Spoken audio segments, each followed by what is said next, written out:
Good day, ladies and gentlemen. I'm very excited today. I have well, I guess the South Africa was the Commonwealth like Canada, so I've got a fellow Commonwealth long lost brother from good old Queen Betty.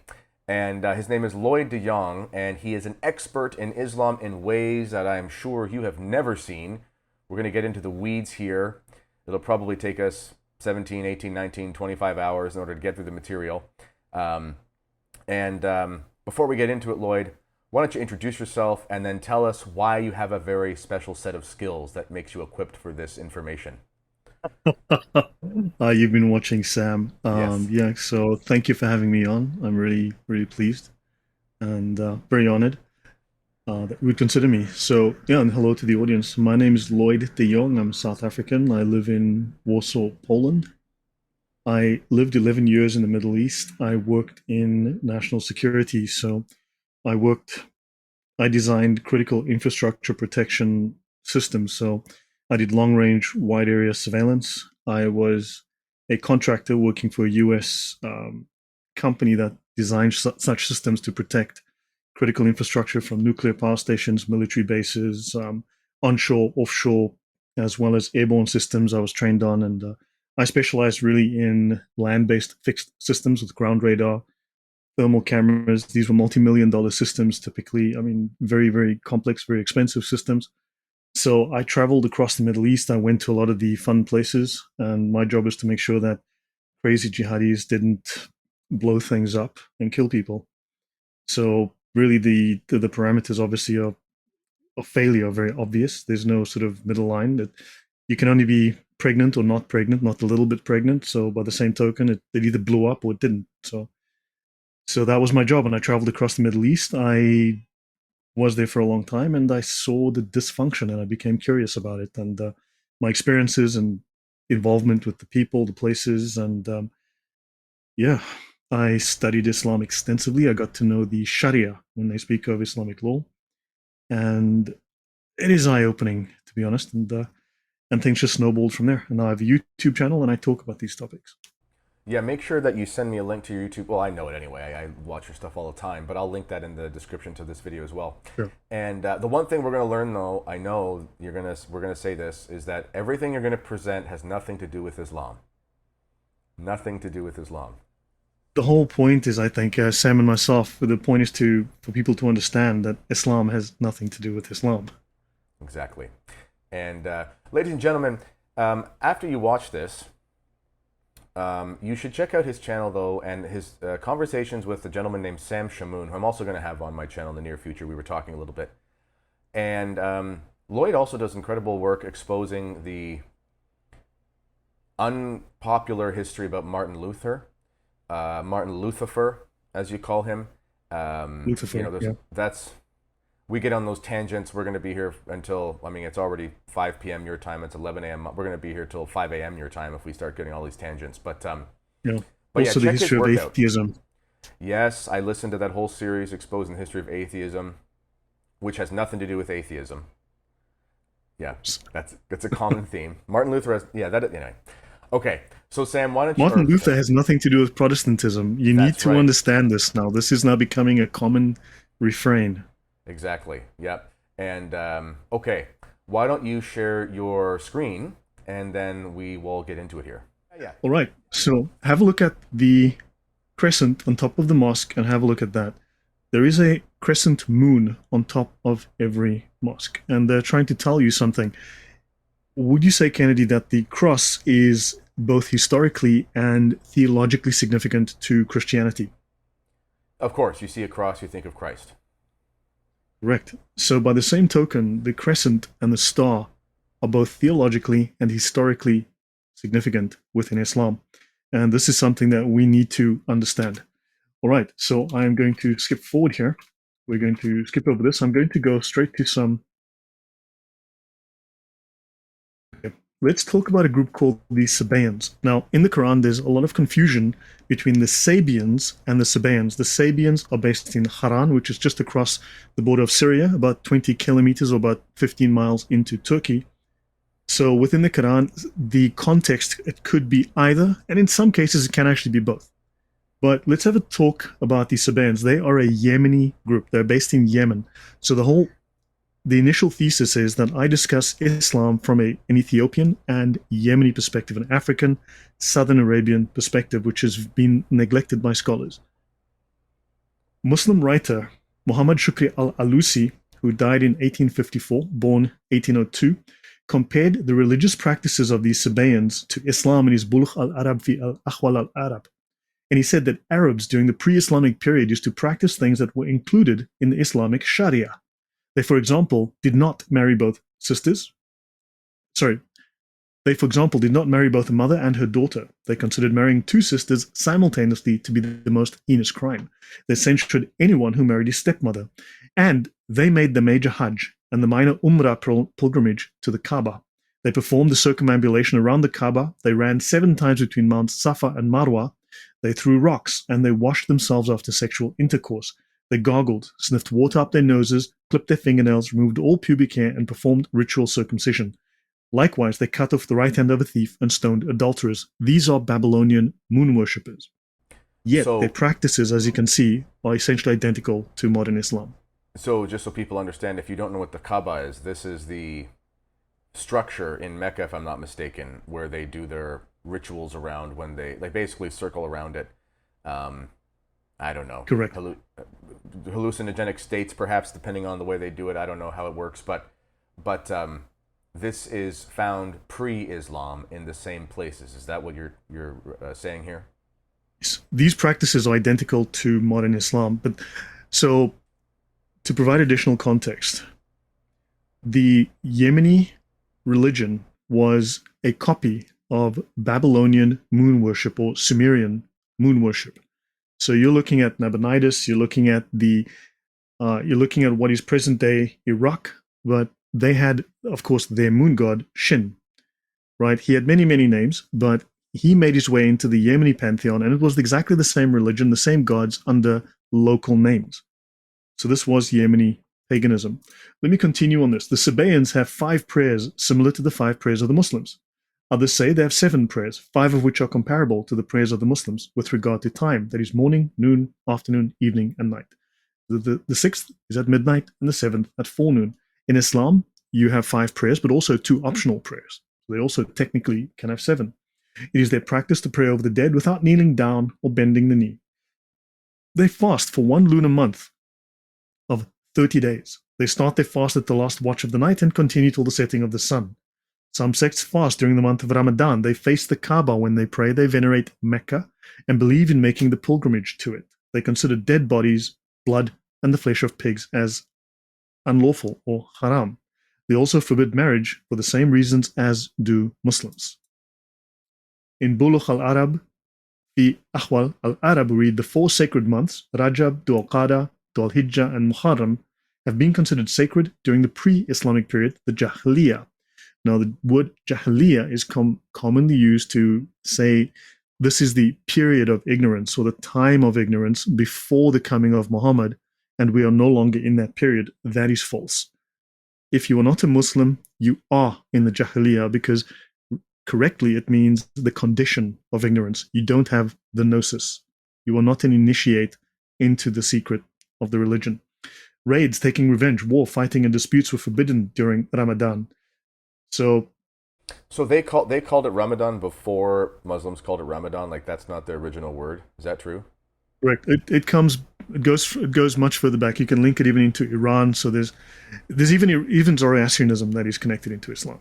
They claim that. I just want to add something before we go here, because most of my audience is Catholic.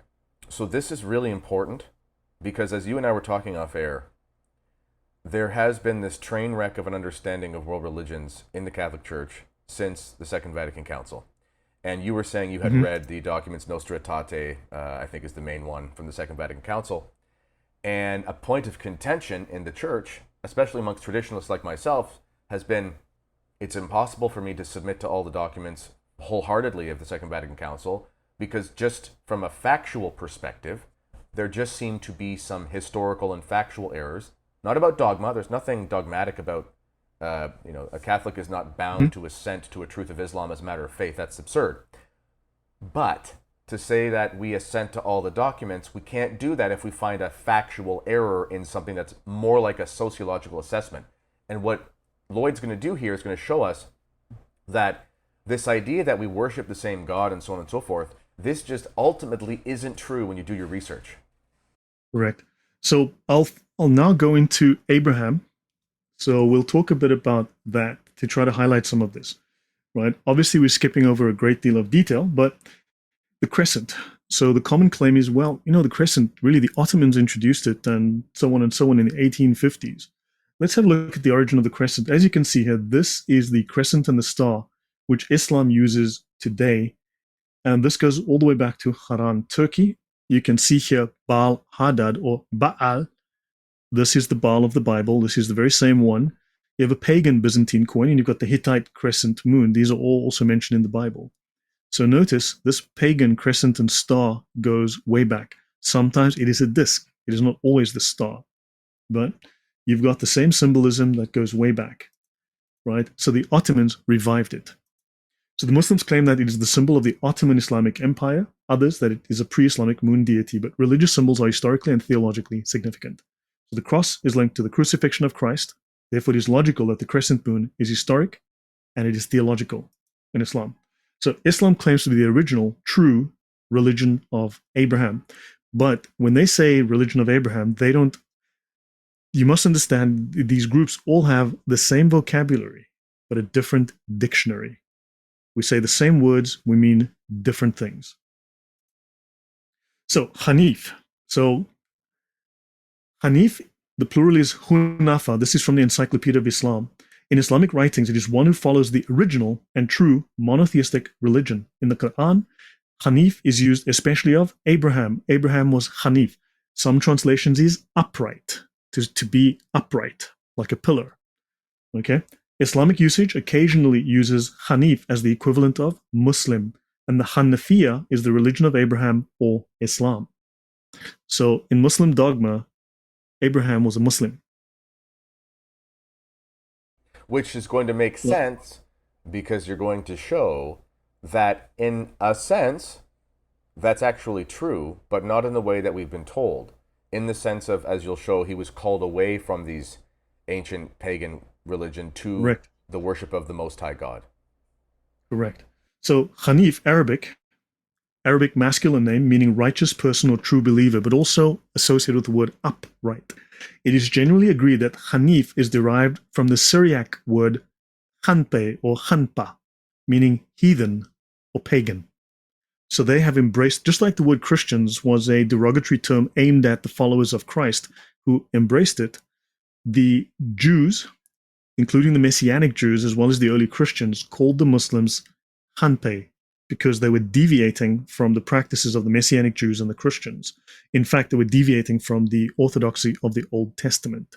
And they were called heathens and pagans, and the Muslims embraced it. So they admit that they are pagans. Yes? Well, I would say also similar to the scriptures, we talk about the Gentiles or the nations, right? This refers to those who are outside of the true worship of Yahweh, of the eternal Father. Correct. That's how we probably say it in English, something like that.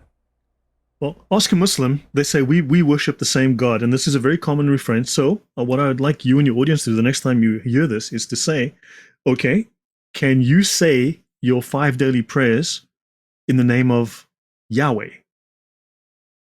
Can you bless, when you do a sacrifice of an animal, please do so in the name of Yahweh?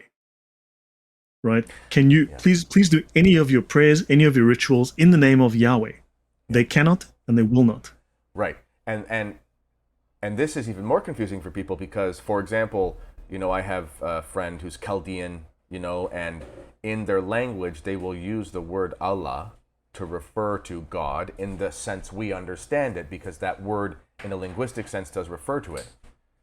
Now, when they learn English, they have no problem. Obviously, they're Christians, but when they have no problem saying something besides Allah. Okay, whereas the Muslims hold on to the word Allah because it has a very particular, distinctive meaning that refers to something that isn't what people think it is. Mm-hmm. Yeah, we can look at that as we go. Yeah, we'll certainly we'll come back to that. Allah is a descriptor, the God, and that's how Christian Arabs refer to it. However, Allah within the Islamic technical sense is completely different. So Muslims claim that Muhammad's religion goes way back before Judaism and Christianity, before we went astray.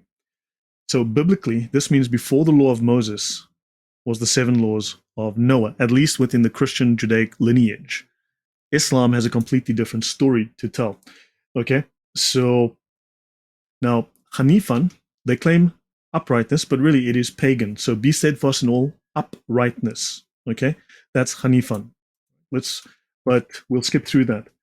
So Hanif, pagan, non-Islamic sources in Jewish midrashic literature, the Hebrew root Hanif is associated with heretics called Menim, and in Syriac documents, Hanpa or Hanpe denotes non-Christian pagans. So now what you have is, let's skip forward a little bit. Now the pagan sense of the term was known to Muslim writers who applied the title Hunafa to such pagans as the Sabiun. Now understand the Sabiun, when you look at who the Sabians were, in the Quran, they were people who were considered also people of the book. We would consider them heretics. These were Christian heretics. So now they are the equivalent of the Hunafa. So therefore they're not Christians. They're a separate group of heretics. And the Muslims, now we have a connection again with these. Well, your thoughts on that before I continue. Well, I'll add a little context here. What's interesting in this first point on your slide is you talk about Jewish midrashic literature. So again, my audience being mainly Catholic, we need to understand that before the time of Christ, the covenant of the Jews was the valid covenant of God's chosen way of salvation. So just like today in the church, since the coming of Christ, we have doctors of the church, we have great scholastics, we have basically these recognized theologians that we would say, hey, if we find a consensus or a common opinion amongst all of the, anti-Nicene church fathers or something like that, we'll say this is evidence of the proper interpretation. So before the coming of Christ, the Midrash is essentially a collection of the work of the Jewish sages. So we look to this, and when we find things that are common amongst them in the tradition historically, then this is what we should be looking to, because this gives us the opinion, the true understanding from the actual monotheists who were not worshiping idols and were not in a pagan way. That's really important for people to understanding the history of this information. Okay, so this term was applied to what we would call heretics today, non-Christian heretics. And also notice that the entire Christology in the Quran is entirely Gnostic. In fact, they repeat the Gnostic story of Jesus making clay birds and breathing life into them and so on. These are known Gnostic tales. So this shows us that these are Gnostic sources. Now notice Yaqubi says he describes Hanifs as the pagans who worship the stars in Saul. So now already you've now got a deviation from Christianity. We're talking a 7th century idea that is now incorporating ideas that are not. Christianity was known then. So clearly this is not Christianity. Well, right. and so even if Hanif, even if we just the Gnostic side, sorry to cut you off, even just the Gnostic side, Gnosticism is a very dualist religion anyway, where there's like a, good God and a bad God. So even there, if we just look at the whole Gnostic element, even there, it's not really possible to say they could, in an official sense, worship the same God. And I know one of the common objections to this is going to be, well, you have to distinguish between, personnel and policy. And I understand that. Many Muslims who just are culturally Muslim and happen to live in whatever country, they probably have in their minds, and people should watch Lloyd's interview with Sam Shamoun about the Gnostic elements, because there is sort of a separation of the knowledge for the sages and for the average person. Yes, it's probably true that the average person, maybe I'm wrong, the average person is literally just under the same impression. They hear the talking points, I worship God, he created the universe, it's the monotheistic God. But when you get into the actual beliefs that are held by the scholars and so forth, you find that it's Gnostic and that it stems back to practices from a pre-Yahweh time. Correct. See, now Hanif is used of Abraham as pure worship of Allah, contrasted with idolaters, mushrikun. It asserts that Abraham was neither Jew nor Christian. So within the Sharia, you find, and in the Sirah, effectively the Gospels of Muhammad, Abraham is not a Christian. He's not a Jew. If he's neither Christian or Jew, what is he? So now the people of the book were originally commanded to worship God or Allah as Hunafa. Now the al-Kitab, the people of the book, okay, are the Jews and Christians. However, this is also extended to the Sabians or the Sabians and the Zoroastrians. Now we would know the Zoroastrians to be pagans. They are not at the same, they're not in the same camp as Christians and Jews. So So how yeah, can you say, well, you guys are all the same people?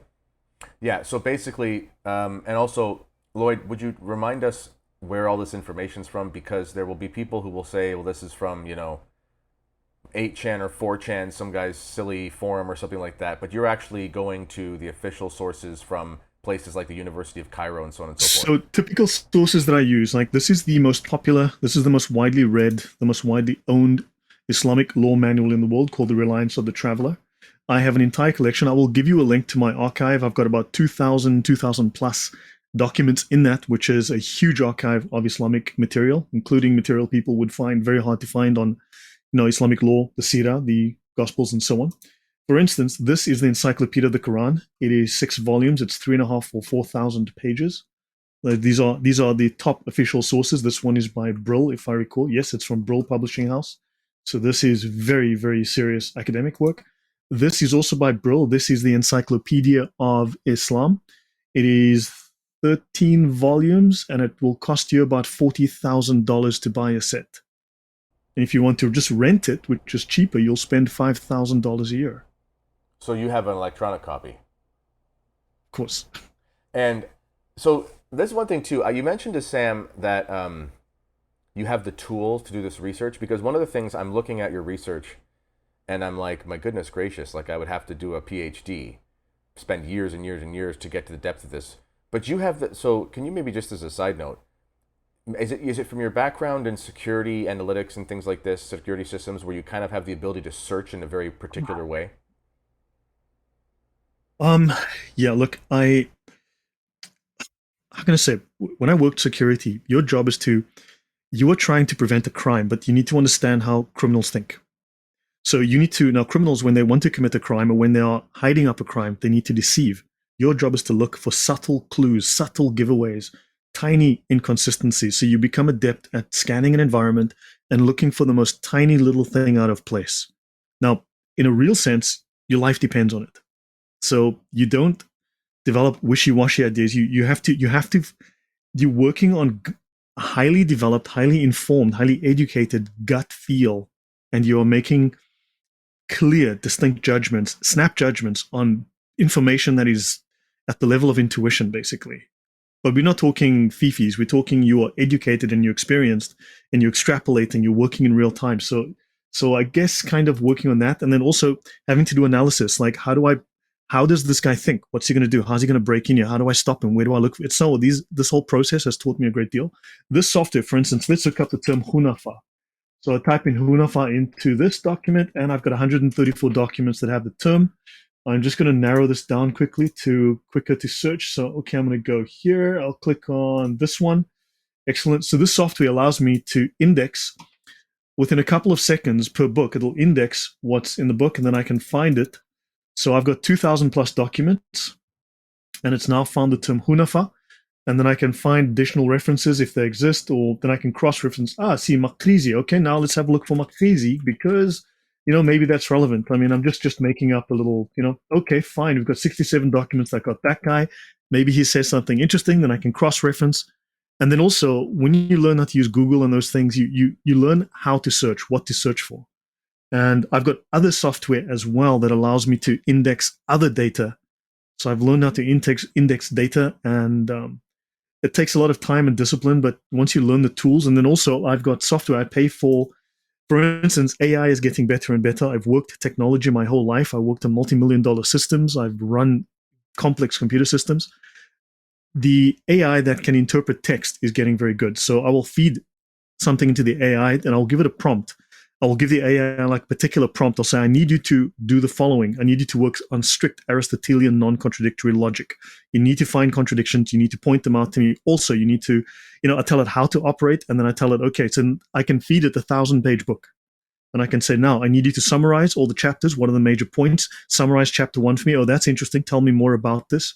And the AI, now, different software tools, like it's still in its infancy. AI is less than a year old, right? Well, let's say this particular AI. But it's getting better all the time, and I'm learning how to use it, and I'm getting better. And as the software improves, well, I find a better platform, I switch to that. And I can now process a 1,000-page book in half an hour. Man, we got to do a show teaching my audience how to do that. That sounds okay. That's good. That's so. This I just wanted people to know this because you have to understand. And I've watched many hours of Lloyd on the internet. This information is irrefutable. This is not like this is. You're going to spend, well, there's 100,000 pages in all these documents. You're going to spend a whole lifetime of research, but he's been able to harness the powers of technology for the good to show us this information. Okay, that's wonderful. Yep. For instance, one last thing I need to show you. This is just one example of several. Okay, this is one example of several. Tools like consensus. Okay, papers on the moon god Sin in Arabia pre-Christianity. I don't know. I have no idea what's going to come up, but there are numerous AIs that are now appearing that allow that basically they sorry. So I'm going to have to. You just tell us the password. You just tell us the password, and I'll put it in the comments for everybody to know. Yeah, very annoying when that happens. But I rebooted my machine before the interview, which I always do, just to make sure there's no glitches and bugs. There are several tools. I have 3 tools like this that I use, which allow me to go through. These tools index research papers, academic documents, theses from universities, and then so now I've got papers from this guy's from Yugoslavia. He's got a paper, right? So 1,936 citations. So it's probably pretty good. So now I can click on that and I'll go to that paper and then I can learn more. And then if it's any good, I'll go find it. So then I can go through thousands and thousands, and different tools have different strengths, different weaknesses, have access to different data. So I use these tools, I find the data, and this is, I am very careful what data I use, but I want to make sure it is academic, it is sourced, it is reliable. This is like when I'm 35. So when I was finishing my undergrad, I don't know, I was 23, 24. This was like 11 years ago, I guess. And I was at the University of Ottawa, and we had the librarian come in and show us how to use the servers for the library. It was really good for all the academic works, but it was much more complicated. This is almost like that scholarly sourced academic system made in a way that it accesses basically the whole world. Pretty much. Yeah. Look, there's also bad information out there. You have to learn to identify good information and bad information. So, the AI doesn't solve the problem. The AI makes a lot of difficult things easy, but you already have to be an expert to use it. If you're not knowledgeable, you'll just make a mess of it. Okay, good. Right. Hopefully that answers your questions and gives you some insight as to how I work. Excellent. Right. So the people of the book, Sabians and Zoroastrians. These Sabians, we know who they were. We know that they are out and out pagans. We know that they are Gnostics. The Zoroastrians, we know who they are from Iran, right? From Zoroaster. These are not Christians. These are not people of the book. So you can see already there's a discrepancy there, right? So Abraham is not a Jew or a Christian, and they speak of the religion of Abraham. So we would have to go much more into that. Because you see, Muhammad claims and Islam claims that Abraham was righteous before Judaism was founded. And we know he became, from the Hebrews, he became a Jew, right?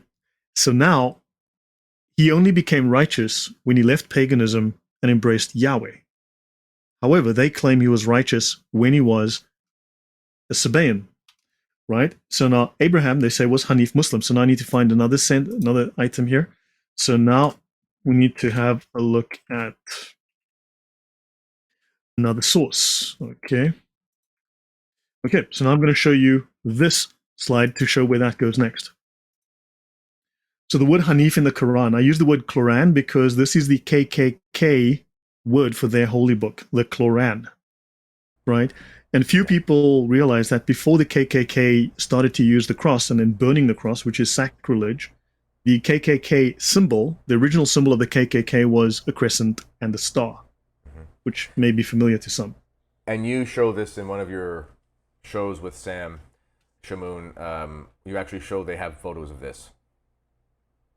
Yes, I do. Yeah, look, I've like I said, I say very blunt things, but I do my homework. I do a huge amount of research, so that, and also I back it up with extensive resources, with sources. So let me just briefly deviate here.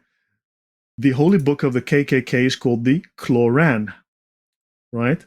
The earliest symbol of the KKK was not a cross; it was the Islamic star and crescent. These are the oldest known photos from the University of Tennessee, from their archive, of the earliest, and this is the only surviving uniform of the KKK at their founding, or from their founding. And you'll notice they have a crescent and star on the uniform.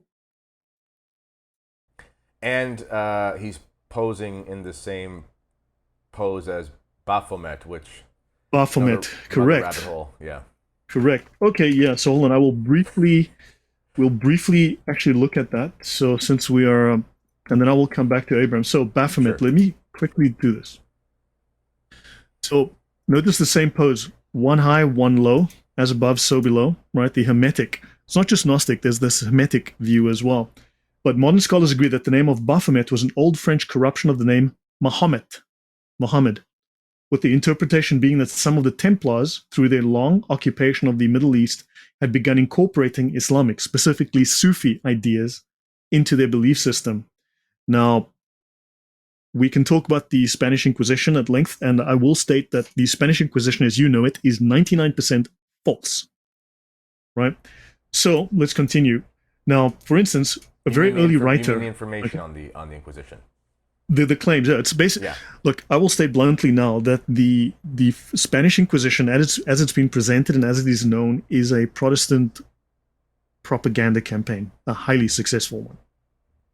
Right. So notice here, a Saracen idol, okay, a Muslim idol is called a Baphomet. So Muslim idols were called Baphomets. That's from 1235. A chronicler of the First Crusade, Raymond of Aguirre, called mosques Baphomarias. So, in fact, the association of Baphomet with, this is the Eliphas Levi depiction of Baphomet, but his depiction with Satan is only from the 1800s, like the mid 1800s, middle 19th century. Prior to that, he was always associated with Muhammad, right? So the trial of the Templars, they worshipped the Baphomet. Right? And notice the Saracens are derived from Saras Kenwa, the destitute of Sarah. They worship the morning star and Aphrodite, according to St. John of Damascus. And these are the Muslims, and they were the destitute of Sarah because they were rejected by Sarah. They were the sons of Hagar. That's from Abraham's family. So the word first turned up in a letter of 1098 by Anselm of Ribebont, who fought in the First Crusade. And he said, in the lead up to a clash with Muslim soldiers, he said, as the next day dawned, they called loudly upon Baphomet. I'll leave that there for now. I think some minds are probably being blown at that, but yeah. Anyway, the roots are very deep. All right, so now I need to go back to actually close that so I don't confuse myself, because I tend to do that, and then we need to go to. Oops. Okay, so now a different piece of information. So now let's have a look. Let's connect some of these dots together again. Muhammad the Sabi. It was said about the Sabians of Haran that they used to make a yearly pilgrimage to the pyramids of Egypt. Maimonides, a pilgrimage to Egypt. Why would they go to Egypt? Well, because of Hermes, Trismegistus, and Thoth. Right? Now that, I have the notes, I haven't yet written up, I haven't yet done in depth, but I've got all the notes collected for that presentation one day. So Maimonides says that the Sabians are the remnants of the ancient Egyptian priests and hierophants who practiced hieroglyphic magic, the system of language encoding that can engineer consciousness. Sounds a little new agey. harf, ahruf, letter of the alphabet. Now we talk about the different versions of the Quran. They say these are the ahruf. Well, the ahruf, when you go into the Encyclopedia of Islam and you look up the definition, yes, it does mean alphabet, letter. It does mean word. It does mean a dialect. Yes, it means those. However, when you look in the dictionary, you'll have multiple meanings, and also usually the main meaning is first. Well, you'll find that in the Islamic sources, they tend to fiddle around with that concept a little bit, and they happen to put the main definition at the bottom where you wouldn't see it. Ilm al-Akhruf is onomatomancy, a magical practice based on the occult properties of the letters of the alphabet and of the divine and angelic names which they form. So an Akhruf of the Quran is the practice of using it for ritual magic. Okay, let's connect some dots here. So they make this, the Sabians would make this pilgrimage to Egypt. And we know in the scriptures that Moses delivers the Jews out of Egypt. Correct. And obviously goes up to receive the Ten Commandments. But while he's up there, they fall into a type of pagan religion,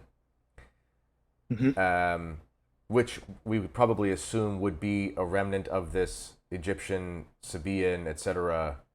cultic stuff. And we know that the Egyptians were known for their incantation, their magic, and using the symbols and things like that. And now we find, if we go deep into the Muslim sources, that we find this sort of thing is preserved, at least to a degree, within Islam. And last thing, you mentioned the pyramids. There was a link to the pyramids. Can you repeat that? Because that would tie into this as well. Well, you've got Thoth, but also, I don't want to go into the pyramids. We get a little bit too much off track. So let's leave that. If there's time at the end, we'll do that. So let's tie this up. They were made by aliens. We know that. That is true. In fact, when the Jews left Egypt, the pyramids were actually functioning energy devices that could fly, as we all know. That's right. And we know that the Jews were flown out of Egypt by a man who's named in the Bible. They were flown inside these pyramids by a man called Pontius the Pilate. Aha. These are jokes, ladies and gentlemen. These are jokes. Sad when you have to explain that to people. Do you have kids? So Thoth of ancient Egypt was a moon deity. Sorry? Sorry, do you have kids? Because that's a great dad joke. No, sadly no. Oh, well, you've got it down, my friend. You've got it down. So Thoth of ancient Egypt was a moon deity, though they had other deities also served as moon deities. Like they had a moon deity called Ya, but this can also be pronounced as La. So the Egyptians worship a moon deity called La. Now, if you look at the Islamic deity, it's called the La. So bear that in mind. See, there's little connections that keep cropping up consistently. Now, Thoth is Hermes Trismegistus, the father of Gnosticism, because Gnosticism really is similar to, but also different from Hermeticism. So he is the founder of Hermeticism, but also he is the spiritual ancestor of Muhammad, according to the Abbasids. He is in the lineage, he's in the ancestry of Muhammad, and he's also known in the Quran as one of the early prophets of Islam. This god Thoth, or Hermes Trismegistus, is actually an early ancestor of Islam. Okay, now let's have a look at the hadith, okay? I call these da'if Bukhari, and what's crazy is Muslims say, you quoted a da'if source, it's not reliable. Well, this is called a joke. It's actually Sahih Bukhari, and you'd be amazed how many Muslims... Anyway, this is Da'if Bukhari, Volume 1, Book 7, Hadith 340, and there are several of these. This is not the only one. Okay, here's another example, and it's Sahih Bukhari. She asked where, and they said, to Allah's messenger. She said, do you mean the man who is called the Sabi, which is in the Quran a contraction of the Sabian, with a new religion? They replied, yes, the same person, so come along. And they brought her to the Prophet. And she said, a strange thing, 2 men met me and took me to the man who is called the Sabi. So Muhammad is a Sabi, either Sabian, we'll go back to Maimonides, or he's a Sabian, who are Gnostics, or they are moon worshippers. In fact, you'll find it many times, like I said, they are both. Your thoughts on that? Yeah, you mentioned Maimonides. That's important as well, because if people don't know much about him, he was a Jewish Middle Ages scholar, sort of a contemporary with St. Thomas Aquinas.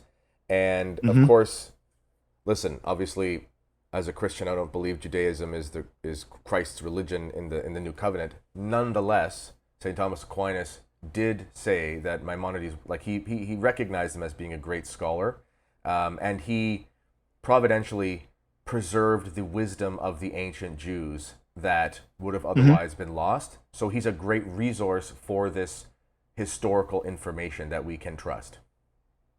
Correct. Now, the word Saba'a means the one who has deserted his old religion and embraced a new religion. And Abu Ailia said the Sabis are a sect of people of the scripture who recite the book of Psalms. Now, if we dig in history, we're going to find that there were Gnostics who were very much big on the book of Psalms, but they were Gnostics. They were not Christians. So understand, you start to see these. Now, look, this is not, we are rushing through nearly 200 slides, right?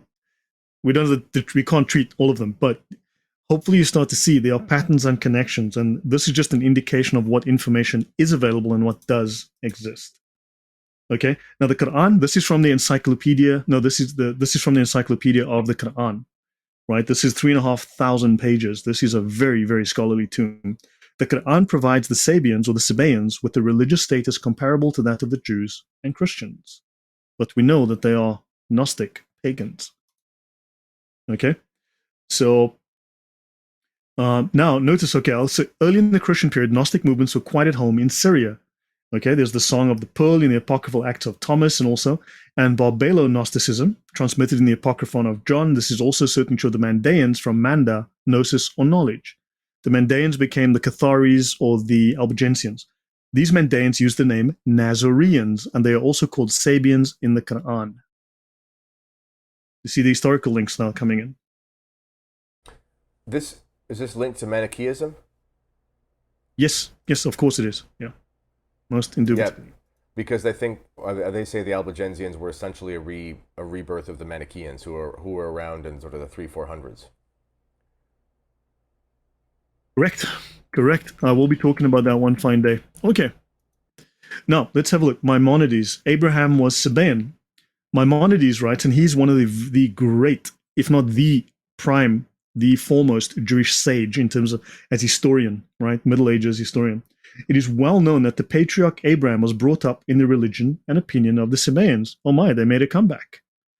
Ignoble remnants of the nations left in remote corners of the earth, like the savage Turks in the extreme north. Didn't we just show that the Turks very much revived the whole moon symbolism, the Babylonian moon god symbolism, crescent and star? And the Indians in the extreme south, these are remnants of Sabaeans who once filled the earth. In their writings, Noah was rebuked and imprisoned because he worshipped God, and with many other accounts about him, the Sabaeans contend that Seth differed from his father Adam as regards the worship of the moon. Seth was a moon worshipper. When Abraham, the pillar of the world, appeared, he became, and the word pillar is important here, he became convinced that there's a spiritual divine being which is not a body nor a force residing in a body. The great book on this subject is the book on the Nabatean agriculture.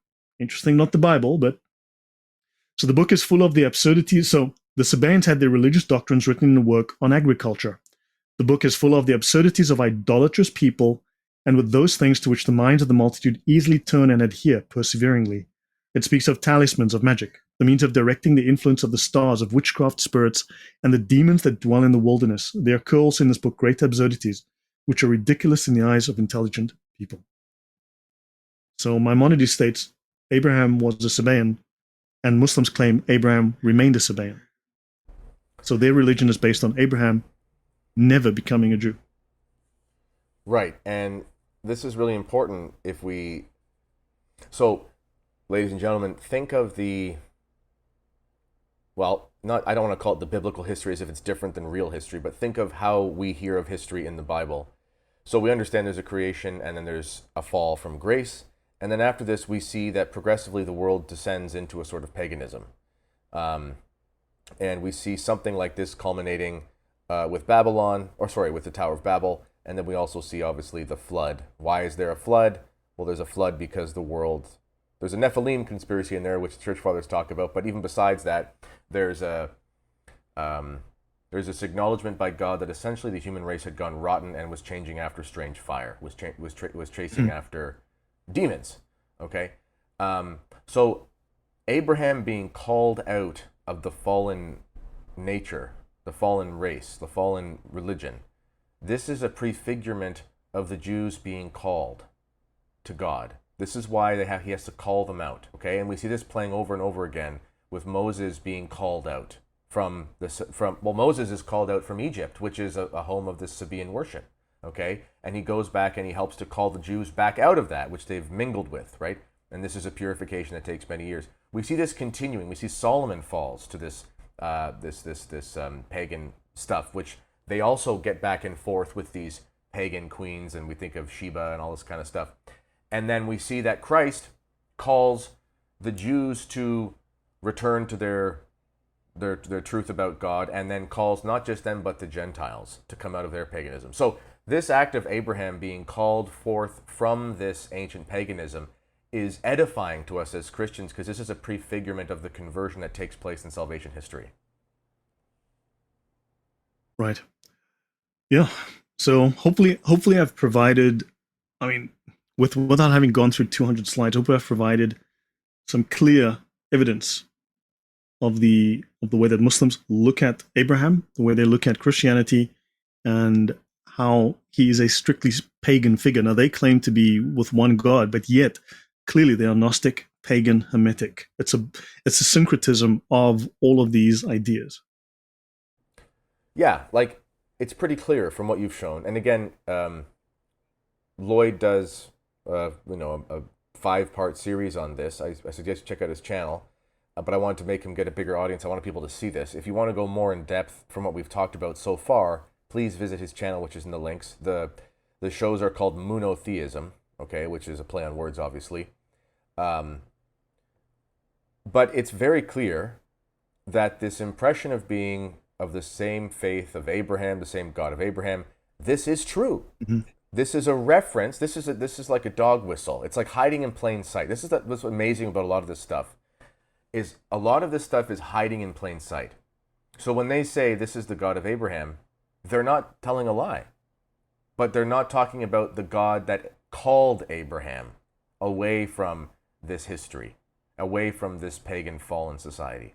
So this is why, just for example, as Catholics, right now what's going on in Abu Dhabi with this house of prayer, with the Jewish part and the Christian part and the Muslim part, this is an abomination from a Christian perspective. Not just because Islam is a heresy, fine. But it's an abomination because even on a basic level of the deity being called upon, the sages who tell you the depth of the truth of Islam will admit that they're not even historically calling on the same deity. It is not monotheism. It is not calling on the eternal Father. This is a huge problem, and Catholics especially need to wake up from the stupor that they've been in for the last 50 years since the Second Vatican Council, with all this nonsense about the same God and stuff. This is not what they themselves say about their religion when you get deep into it. People need to understand this. Right. I'll add some additional information to provide a bit more context. Alexa. Sure, yeah. Oh, oops, we'll have to edit that out. We've got like, okay, so for instance, 25 minutes or so. You got time. Okay, The Life of Muhammad the Prophet by Sayyid. Oh my gosh, this is like an ancestor of Muhammad was his ancestor, and he triples it. So he's really, Muhammad is my man, right? Abdullah ibn Masud says these are the seerah. This is effectively the Gospels of Muhammad. Entering the Masjid al-Haram, the Holy Prophet Mo started breaking and demolishing the idols. There were 360 idols fixed in the walls and on the roof of the Kaaba with lead or tin. Any idol near which the Prophet Muhammad went and toward which he pointed his cane, saying, "Right has come and falsehood has vanished. Verily, falsehood is destined to vanish." Quran 1781. That idol fell headlong on the ground without anyone touching it. Now, this is a rephrase, shall we say, of a probably a familiar Christian story. Which one is that? Is that what is it? I'm forgetting for some reason.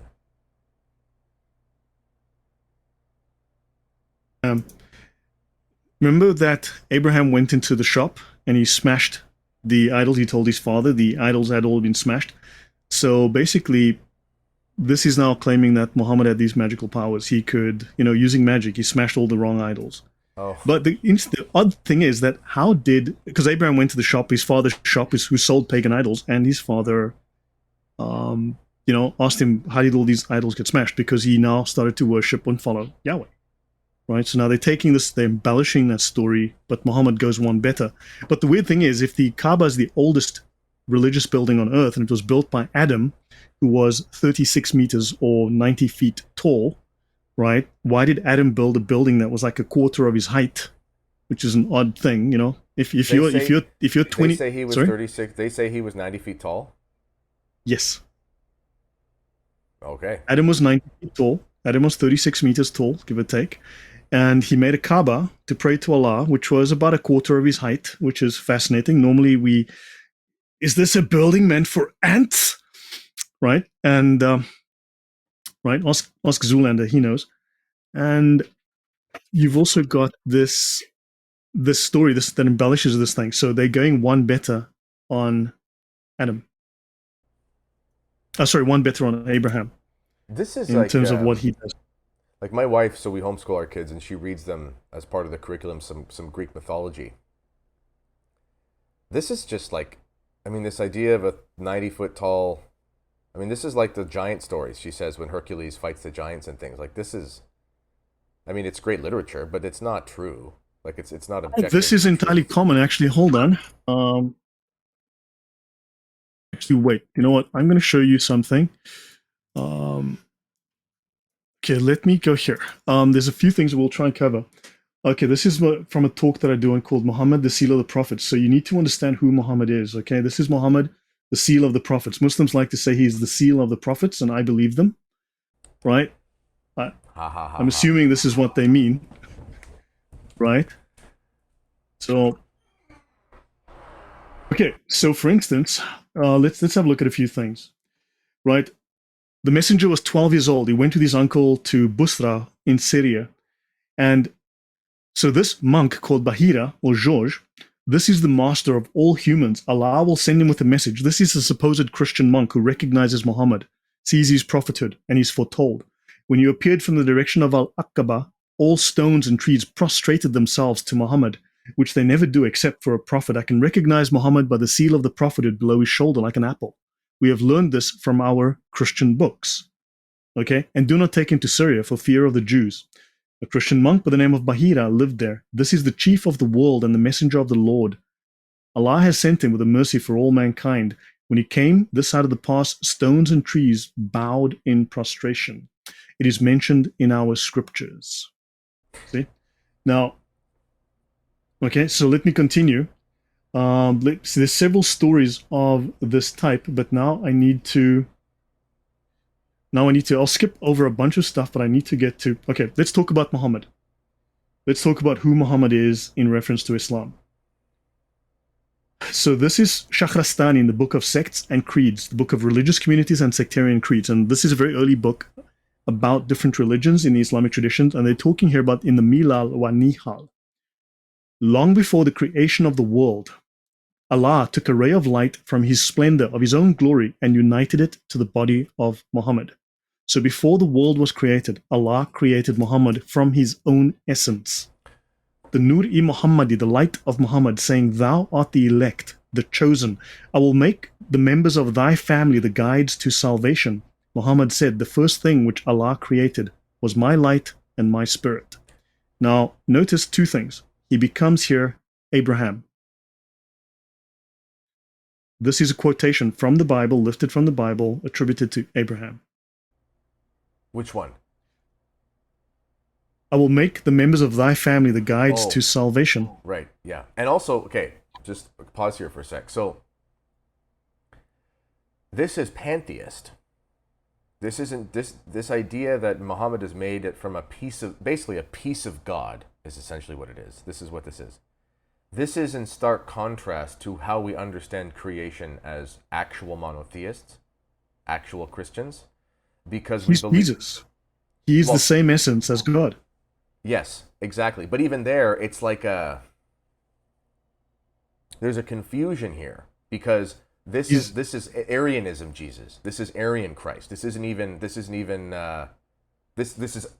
mean if we switch the name Muhammad for Jesus, it's still heresy. Even just the yes, theological correct, thing. Yeah, exactly. but they try to parallel all of this. Now, notice he's well known to all Muslims as the Nur-i-Muhammadi, the light of Muhammad. Now, you must note that in English we have the word light. When we say light, we just mean light in general. It could be lamplight, could be candlelight, sunlight, moonlight. Islam takes a slightly different tack here. Nur is moonlight. Muhammad is the light of the moon. You know, this is an aside. The word lunatic refers to someone who worships the moon. Luna. So if you're crazy, you worship the moon. Yep. So do with that what you will, ladies and gentlemen. Yeah. Muhammad, the Muhammad of pre-existence, was created of divine light. When Muhammad had stood as a column of light before Allah for 1,000,000 years in primordial adoration, Allah created Adam from the light of Muhammad. So Adam is a creation of Muhammad, a piece of Muhammad. And according to another passage of the Tafsir, he created Adam from the clay of divine might, from the light of Muhammad. So the clay of creation that created Adam is Muhammad. Not only Adam is formed from Muhammad's light, but the whole universe participates in this emanation. And that word emanation is critical within Gnosticism. The light of the prophets, the Nur al-Anbiya, moonlight, again, the Nur, is from Muhammad's light. And the light of the heavenly kingdom, the light that lights up heaven, is Muhammad. Muhammad's light is what lights up heaven. The light of the universe, the sun, is Muhammad's light. And the light of this world, the dunya, and the world to come is from Muhammad's light. Muhammad is the light of Allah. Which is moonlight, isn't it? Yes. Okay, so let's just break this down. So what this is saying is, in the beginning was the Muhammad, and the Muhammad was with God, and the Muhammad was God, and all things were made through him. Like, this is just John chapter 1. And he was, and it even says in there, he was the light of men. Done. He was the light of men. You know, correct. I just recorded man that for was an audio made, thing the other day. Which is why you were born a Muslim. Do you see now why you were born a Muslim? Because you were made from, your soul is Muhammad, the essence of Muhammad, a small piece was taken to make Adam. And then a small piece was given into all the prophets. Jesus got a tiny piece of Mo. That's where their light comes from. David, Paul, all the prophets, they all got a tiny piece of Mo. And you too are made from the clay of Muhammad, the light of Muhammad. That's why you're a Muslim. Well, I've got to do a shameless plug to our store. I do sell beard products. You can check those out. So if there is any Arabian in me, then you can find it in my face sweater. And so, ladies and gentlemen, check out the link in the description for the TKR beard products. See, that's a segue. We went from the moonlight of Muhammad to beard products. We're professionals here. Oh goodness, this is insane. This is the primordial light. Yes, the primordial light is what is called the light of the prophet. He is the created being who received the major share of Allah's light. Okay, this is how the prophet said, when I was a prophet when Adam was still between spirit and body. So Muhammad was a prophet before Adam. Muhammad comes before Adam. A little bit more. Kitabi Ahwal al-Qiyamat, and says Allah created a tree. The very first thing was a tree. Although in other stories, Muhammad is the first thing created. The tree has 4,000 branches, the tree of life. Okay, the menorah. Then he created the light of Muhammad. And the light of Muhammad praised Allah for 70,000 years. Okay, fine and well. And then they built the Kaaba, the Temple of Jerusalem. The very first, the very oldest religious building on earth is the Kaaba. We'll talk more about that. He created the people of believing men and women, the Muslims of both sexes. So the Muslims were created first. And of the perspiration of its ears, of the perspiration of the eyebrows of Muhammad's statue, right? You've got this representation of Muhammad in paradise. The Muslims were made. And then of the perspiration of its ears, Allah created the spirits of the Jews and Christians. After this, when the light of Muhammad had praised Allah for 70,000 years, Allah created the light of the prophets out of the light of Muhammad. And they said, there is no God but Allah, and Muhammad is the apostle of Allah. Then Allah created a lamp, and the figure of Muhammad was basically made. So then he shaped Muhammad into the figure he was as a human, the shape he looked like before he was put in the world. Then the spirits, the whole hosts of heaven, went around the light of Muhammad, praising and worshipping Muhammad for 100,000 years. Then Allah commanded the spirits to look upon the form of Muhammad, and they all obeyed. And those who looked at Muhammad's head became a caliph and a sultan. Those who saw Muhammad's forehead became a just commander. Those who saw Muhammad's eyes became one who knows the word of God by heart. Those who looked at Muhammad's shadow became a singer and a player. Those who saw nothing, who didn't look at Mo at all, became Jews and Christians and infidels and magicians. I knew I Did you missed know this something. about Mo? Well, there was that 100,000 years there where everyone was singing and they were all doing some stuff, and I didn't join in Praising for some Muhammad. reason. I didn't join in. I should have joined it. I missed that. So, do you understand? This just goes on and on and on like this. Do you understand what this implies? This is the story of Muhammad in the Sirah.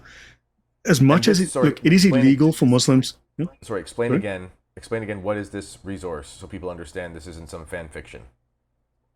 This is within the Sirah. So these are discussions on the Sirah. So Islam is not just the Quran. The Quran is not sufficient on its own. For instance, if a Muslim says the Quran is everything, you say, okay, please can you show me where the 5 daily prayers are in your Quran? Because he cannot show it to you. It's not in there. If he says the Quran is everything, say, look, Muhammad had how many wives? Oh, yeah, he had like 12 wives. Okay. Can you show me their names in the Quran, please? They're not in there.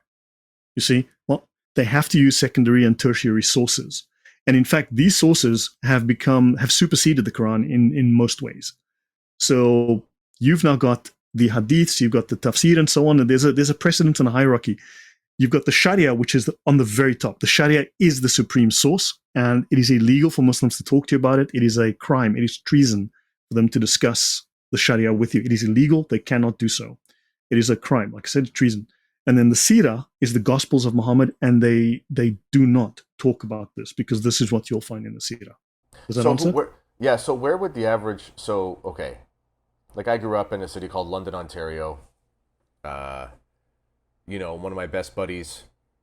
We were the offensive line. I was the left guard. He was left tackle. He was 6'5" Palestinian guy. Went on a scholarship to North Carolina State, and he didn't. Mm-hmm. He didn't know anything about. He was a Catholic high school, but he came to play football.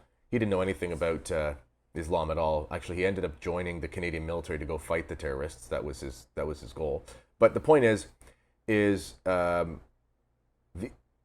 attended mosque every Friday with his parents and things. He did the Ramadan fast. But none of the Muslims, and I knew many of them growing up, none of them even seemed to have any inclination of any of this. Is this something that the average Muslim would learn? Or is this sort of just like there's this realm of scholars and so forth, and then the average person just sort of does the prayers, if they do, goes to mosque on Fridays, Okay. and that's it. Okay, so hold on. Remind me we're on this slide. Okay. Okay. Let me try to answer that with specifics. Okay.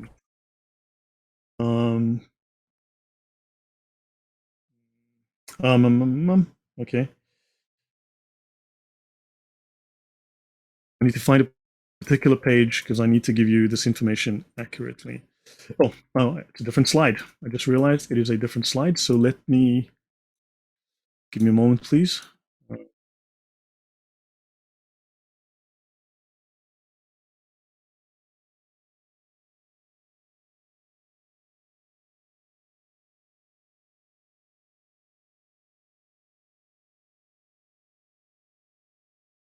Okay, I'm just opening this file.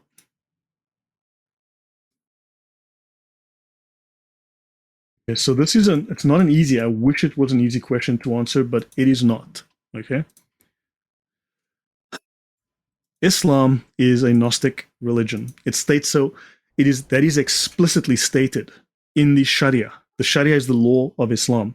Islam is a deen, D-E-E-N or D-I-N. A deen is a totalitarian political system. It is defined in the major dictionaries of Islam, the two oldest, most revered dictionaries within Islam, the Al-Qamus al-Muhit and the Lisan al-Arab. If you look at the definitions of deen, it is a totalitarian political system. It has 11 or 12 priorities, of which religion is optional, and religion is 10th. It is an optional priority. But first, it is a political system, like Marxism, like communism, right? Now, however, Islam is divided into 2 divisions and 4 levels. So your divisions are the Sharia, right, which is the legislative, and because it is a religion of law, like Judaism, you are a subject of the law, and then you've got the Hakika, right, the spiritual side, which is the Gnosis. So on the Sharia, let me just make this slide larger so people can see it. We've got the Sharia, which is to obey Allah, the laws, the rules you obey. Then you've got the Zahir, which is, it means this is the outer exoteric practice, the external practice of Islam. Outer meaning, outer practice. It is the first plane level of meaning, right? Then on the other side, this is forbidden to the regular Muslim, to the lay Muslim. You have the Aqiqah, right? The spiritual side of it, which is a spiritual practice done by the scholars, only the top scholars. Hakika is knowing Allah. It's the batin, the inner or the esoteric, the inner direct personal knowledge, subjective knowledge. It is the gnosis. And in the Sharia, it explicitly states Islam is a Gnostic religion. This is unambiguous. Okay, I can go to those. Now, there are 4 levels. So you've got 2 divisions, 4 levels. The Ibara is the lowest level, the literal, the Zahir. It is literally called by the scholars Islam for the masses, right? Who are the legislative subjects. Then you have the Ishara, the implied level, the allusion, sign, gesture. This is where your imams come in, the legislative practitioners. Then you've got the Lataif, which links back to the Latifa. Okay, hold on. Actually, it's worth jumping into there for a second. So we've got this Lataif. Is that like Queen Latifah? Is that like Queen Latifah? Something like that. So you've got the Lataif, which is plural, which is Latifa, singular, which is linked to what is called the Laylat, which you would recognize as Lilith. Yeah. Demon. Yes. Now, if you need to understand, man, without going into depth, because I've looked at this some years ago, I've got the notes, I haven't yet compiled them, but within the Sharia, within the Sufi knowledge base, they will tell you that Allah has an internal and an external side. And internally, secretly, Allah is a woman. So I'll leave it at that. So then you've got the lataif, the nuances, the subtleties. These are the spiritual practitioners, not the legislative level, now you're at the spiritual level. Then you've got the haqqa'iq, the reality, the truth, the divine essence. And Muhammad is the haqqa'iq. The substance of the world, the substrate of the world is Muhammad. And they are trying to bind themselves to Muhammad through these rituals we spoke of earlier. Dude, you seem mind blown. This is so crazy. Like, I'm just thinking about... well, okay. Remember that, well, the Trump phenomenon back in 2015, 2016, and they had that insane feminist march, the Women's March was like their big protest against Trump. And talk about a demonic event. It was like pro-abortion. I mean, it was the epitome of third wave feminism nonsense. And the symbol was a woman in a hijab. That was the actual emblem for it. And I always thought to myself, why on earth would they use... I mean, like the Women's March is literally like a march for witches. Like, that's literally what it is. Okay? Because, I mean, that's what feminism ultimately is. Okay? This is another topic for another day, but the child sacrifice... the being in touch with, and always the moon, being in touch with the moon, all this kind of stuff. I have notes on that, and I can link that to Islam as well. Yeah, I'm just saying, but this makes sense. Like, Jordan Peterson, his interpretation was, he's very intelligent, obviously. He said, well, it's the enemy of man. Lilith killed and ate babies. Lilith devoured babies. Don't forget. That's what I'm saying. So it's deeper than just, okay, the Middle Eastern society is anti-Western society. It's deeper than that. That's a surface. That's geopolitics for dummies. This is deeper than that. There's actually a distinct element of the Lilith moon worship deep within the actual religious beliefs. That is obviously I don't want to do. Yeah, if we had the time to go through a full series, then of course I could go through that in detail. I don't want to rush and be haphazard. But briefly, have a look at this. Crazy. Yeah, I'm trying to summarize, so I will try to give your audience an indication of what is there, which tells you there's more to be discovered if you look at, this is traditional Arabic dress, right? Men in white, women in black. Women wear black, okay? So I think we all are aware of that. So let me go, right? So we all know how that works. So let me go find something for you. So I'm going to go here. Okay, now notice the hijab. Notice, okay, now there's 2 layers of symbolism here. One is when you see women in Arabia wearing their little female outfits, you'll see they wear black, and often they have gold filigree around their around the wrists and so on. But notice the Kaaba is to Allah. But what color is that? Allah's wearing a niqab in what color? That's dark navy blue. What are you talking about? Pink, bright pink. No, it's black. Why is Allah dressed in a niqab, dressed in black? That's See? a niqab. Now, I've never notice even the three. thought of that. It's wearing a niqab. Okay, let me just go back here since we woman. By the way, Niqab. you're the one person I've on earth who uses Microsoft Bing. That's fascinating. For some things I use Google. For some things I use Bing. Burqa. Actually, no. Let me count the Burqa. Hold on. Hang on. No, for some things I use Bing. For some things I use Google. For finding information, Google. Bing is almost useless, except for some occasional. But for finding pictures, Bing is fantastic. Okay, but you get the idea, right? So you get the idea. So let me close that. Now I want you to notice this is inside the Kaaba. You've got 3 pillars. This is a Sabian coin with 3 pillars.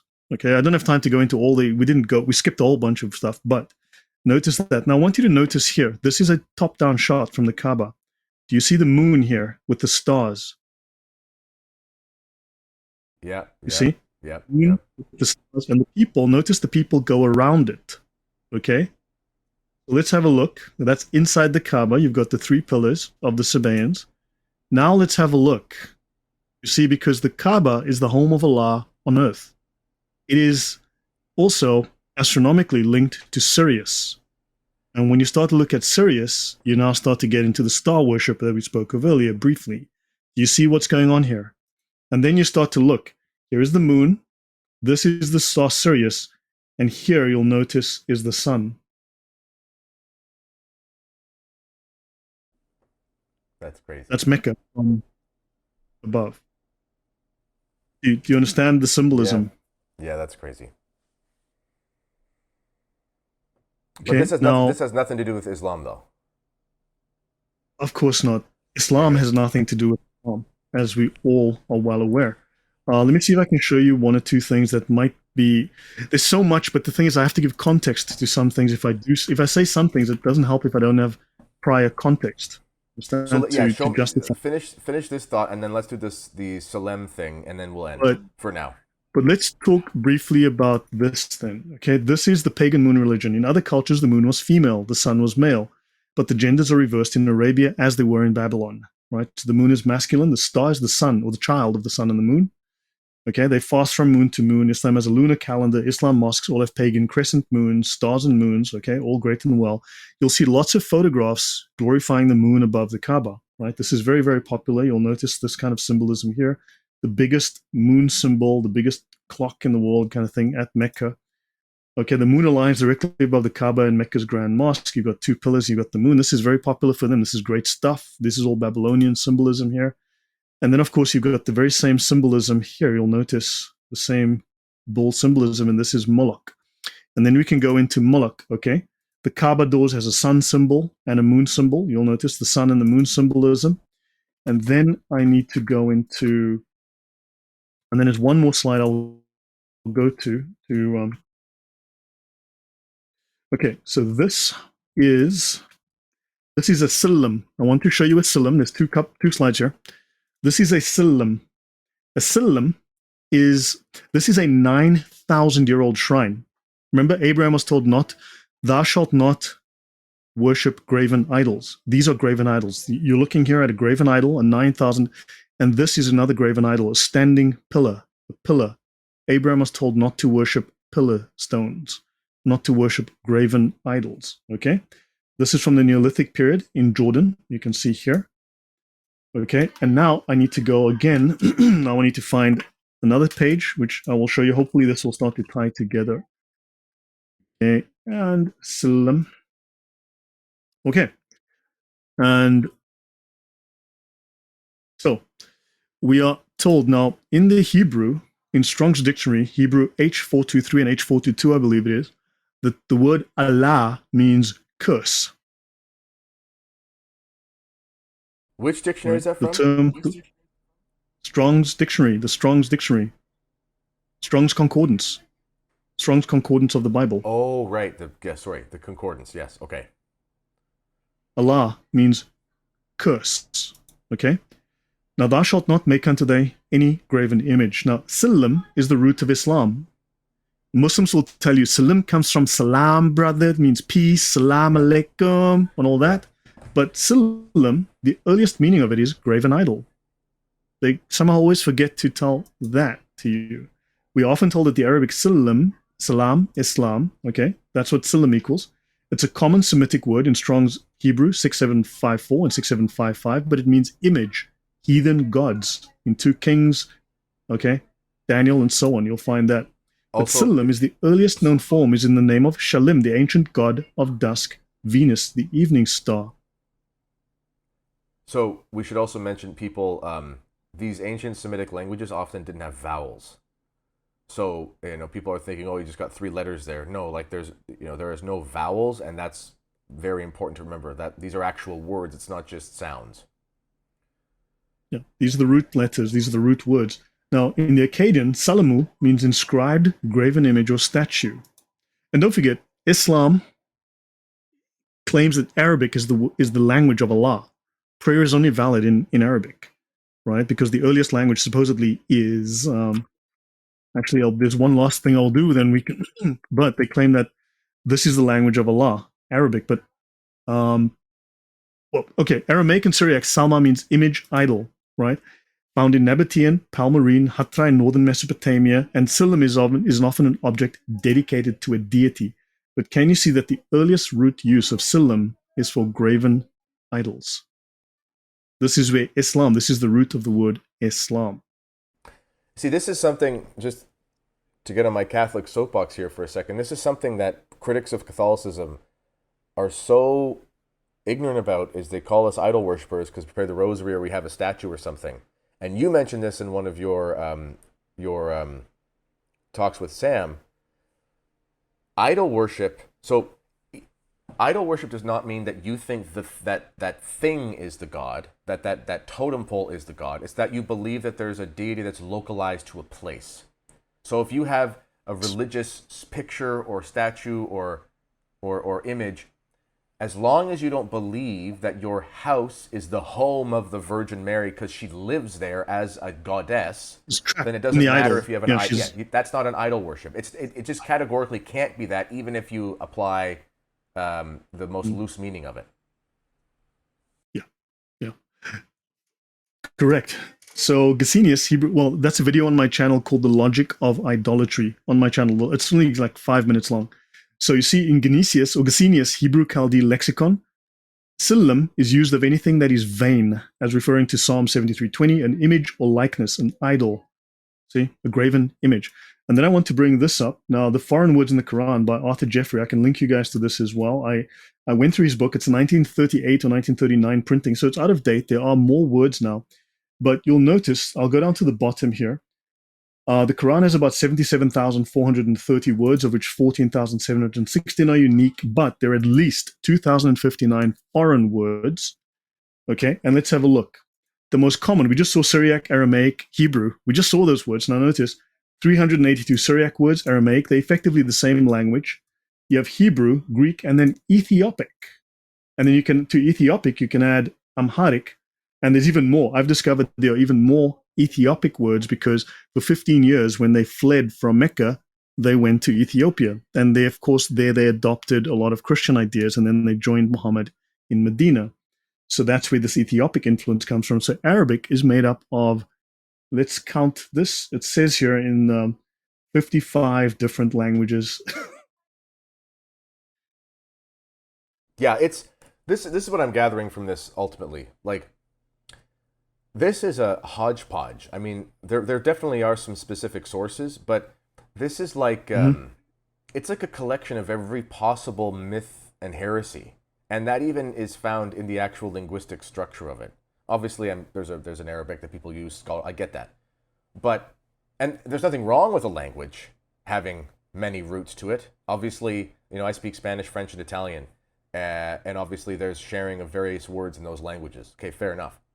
But this idea that there's a purity to the doctrines and the language that transmits the doctrines in Islam is just historically untenable. It is just not a tenable position. This is a hodgepodge. This is a melting pot of Middle Eastern pagan cultic religions and languages, essentially. Yeah. Well, I'll do a final slide. Let me show you. For instance, Quran 36 is called Yasin. Sin is the name of the Sabian and Babylonian moon god. And scholars call it the heart of the Holy Quran. Sin. And of course, they will tell you, well, no one knows what Yasin means. It's a secret. We don't know. No one has been able to discover the source, And then, of course, right, I'm going to skip all that nonsense. And then Al-Qamar, chapter 54, the moon. 55, Ar-Rahman. Rahman is actually technically, you can link that back to Yahweh. Okay, Al-Najm, the star. Okay, 67, Al-Mulk, Al-Malik, the king, dominion, Malik, Molek. I do a whole section on this, on Molek. 85, Al-Buruj, the constellations, the mansions of the stars. That is a Mandean term. That comes out of Mandeism, right? Out of Mani, right? Manichaeism. At-Tariq, the morning star, Venus, Sirius. And of course, people should realize that the Kaaba is actually a megalith. It's a megalith, just like Stonehenge in England is a megalith, and it's actually oriented exactly like Neolithic megaliths are. It's a megalith of it. Asham's the sun, and Sa'ab Sheba mentions, okay, so, and then you've got Sheba, the queen of Sheba, and Sabah. Sabah is in Yemen, and this is where the primary the primary center of worship of the Babylonian moon god in Yemen, in southern Arabia. I'll stop there. I mean, hopefully I've given people plenty to think about. And you too.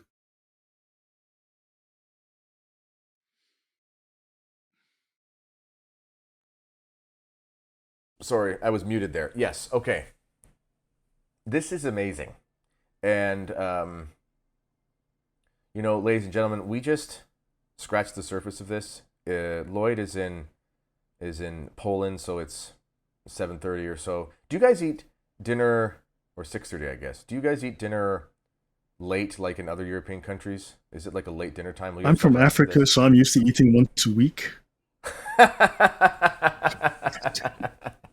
Well, we did unite. You're from South Africa, and we did unite on. Well, you don't watch rugby anymore, and I don't really anymore because I've got a bunch of kids. But I did love playing rugby for a lot of years. I was obsessed with the sport, so that's a fun connection. Right. Yeah, we tend to. Yeah, I mean, it's not early usually. Yeah, because in Spain it's like 9 p.m. But tonight's obviously an exception. Okay. It's 7:30 here now. 6:30. Okay. 6:30. Yeah. Okay. So what did you take away from this? I mean, hopefully everything is coherent. It is logical. It is well sourced. My sources are thorough. I mean, you've seen how I do research and how I, I'm not. This is not Photoshop. I am going through the best available academic sources that I can find and corroborating everything. This is airtight. Like, listen, we just scratched the surface. You go watch, and all of your interviews with Sam Shamoun are also on your channel. And to be honest, they're actually easier to find on your channel because he does like 15 YouTube shows a day. It's crazy. I mean, he says he's full-time in ministry, so he's always doing stuff, debating. I don't know where he gets the energy for it, but he's doing it. Whereas your interviews with him, I mean, you can find them simply just by scrolling through the catalog. It's not hard. So I recommend everyone go to Lloyd's YouTube channel, which I will link in the show notes, and you can watch way more in depth. Like this is like, listen, the information you've presented here clearly blows holes in the thesis of Islam being monotheist in the sense that we understand it. That's obvious. But if people want more, we've done an hour and 25 minutes. You've done 5 2-hour presentations on this. And in your Islam and Gnosticism thing, you show how it's basically the roots of Freemasonry. I mean, this is so deep, and hopefully you'll be able to come on again. Maybe we could, do a few shows this next few months or something if you have the time. But how can people support you with your work? Like, what's the way they can help you? Maybe a Patreon or something like that. Well, most people in Africa survive on $1 a day. So if I can get to $2 a day, that'll be bonus. Okay. I shouldn't make jokes like that, should I? No, you can make them. That's fine, as long as you're making them and I'm not in trouble for it. Yeah. So, no, I do not have a Patreon, although, to be honest, I have people constantly telling me, Lloyd, please start a Patreon. I have an account on Coffee. In the description box of all my videos, I have some links to various payment methods. I do have, obviously YouTube takes 30% of anything you get through YouTube, so I guess I have to at some point move off YouTube. But one of the things I do want is for people to watch, to download my resources. In every description box, there's a link to my archive. There's like roughly 2,000 books there now. You can download all of my sources. You can check them for yourself. You can go through them. And I'd like you to learn this and use it, right? Defend your faith, understand falsehood from using this material. Realize that the narrative is not what it seems to be, what it purports to be. And while they might be coming at you, making accusations of you, they have feet of clay, and you can turn this thing around. So use the information. I'd like you to do that. And if you want to support me, watch the videos. Hopefully you get value. Then by all means, look in my description box. You'll find links to my work, and support me on my live streams. Share the information. But hopefully you've learned something and can use this. Oh, that's amazing. Yeah, and also I recommend don't start a Patreon. Do it locals or even Twitter. I mean, Elon Musk might be the Antichrist, but nonetheless, his platform's turning out to be pretty good. So they have, they don't censor there. So the stuff you're saying, eventually, if you do Patreon or something, somebody's going to come after you. I've even stopped using it for the most part. Locals is the place to be, or Subscribestar. One of those places where basically you just don't get censored because, yeah. So I have Coffee as well, so I need to move maybe to Ko-fi, Coffee, KO-FI. Do they let you stream on it? Does Coffee have a stream thing? No, but I would use YouTube for streaming, and then, But, well, I'm saying... Yeah, I don't know how this stuff works yet, so I need to figure this out. Yeah, so ladies and gentlemen, pray for our friend here, Mr. de Jongh, because this is very courageous work. Yeah, this is amazing stuff. And I'm so thankful for this. My kids are getting squirrely for lunchtime now, so I got to go and do something. My wife is in bed. She's not feeling too well. But this has been a pleasure, my friend. And... yeah, I can't say enough how important this is. Check out all the videos. I'll link to his channel in the thing. And Lloyd will talk soon. And I especially want to dive into some of this Martin Luther stuff. That's really important to me as well. So maybe we can have you back on about that. All right. Cool. Yeah. So we can chat when you have some more time, and we'll plan something. Excellent. Ladies and gentlemen, as always, let me know. Actually, I'm probably going to have to turn the comments off for this just because of the subject matter. But if there are comments, let me know what you think in the comments. This has been the Kennedy Report. Until next time, God bless.